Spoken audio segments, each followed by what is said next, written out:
Hello, আমি মৌসুমি। আজ তোমাদের সঙ্গে যে দিনটার কথা শেয়ার করব, সেই দিনটা শ্রাবণ মাসের শেষ সোমবার ছিল। শ্রাবণ মাসটা আমি করি, মানে উপোস করা, সবুজ চুড়ি পরা, যাই বলো। আমার মাকে দেখে এসেছি শ্রাবণ মাসে উপোস করতে শিবে, সেখান থেকেই আমি শ্রাবণ মাসের উপোস করাটা শিখেছি। বিয়ের পরে আমিও করি, তাই একটা সবুজ শাড়ি, সবুজ ব্লাউজ, তার সঙ্গে সুন্দর কানের আমি বের করে নিয়েছি পরবো বলে। তারও একটা কারণ আছে, কেন আমি হঠাৎ এই শ্রাবণ মাসে শেষ সোমবারে সাজুগুজু করতে বসলাম, সেটা বলবো না, সেটাও বলবো। শাড়িটা পরে নিলাম।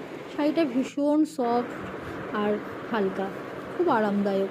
পায়ে পড়েছে আলতা, আর সাজুগুজু করাও শুরু করে দিয়েছি।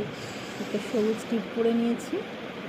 কেমন লাগছে বলো তো, একটু জানিও তোমরা কমেন্টে কেমন লাগছিলো আমাকে সেদিন। কানেরগুলোও পরে নিলাম। এবার বলো তো কোথায় যাব? একটুখানি মন্দিরে, বরের সাথে মন্দিরে যাওয়ার জন্য রেডি। না, চুল আমি খোলা রাখবো না, চুলটা আমি বেঁধেই নেব। এখন জাস্ট রেডি হয়েছি, তো চুল বাঁধাটাই বাকি আছে। চলে এসেছি সেই মন্দিরে। এটা হচ্ছে ভূতনাথ, নিমতলায় যে ভূতনাথ বাবা, সেই মন্দিরে শিবের একটা বড় পীঠস্থান বলতে পারে কলকাতায়। এটা সবাই জানে। কেমন ভিড় দেখো, শ্রাবণ মাসে লাস্ট সোমবার বলে প্রচুর ভিড় হয়েছিল।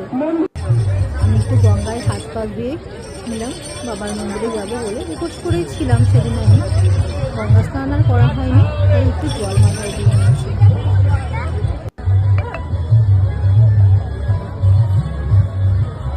চলো এবার বাবার মন্দিরের দিকে যাবো।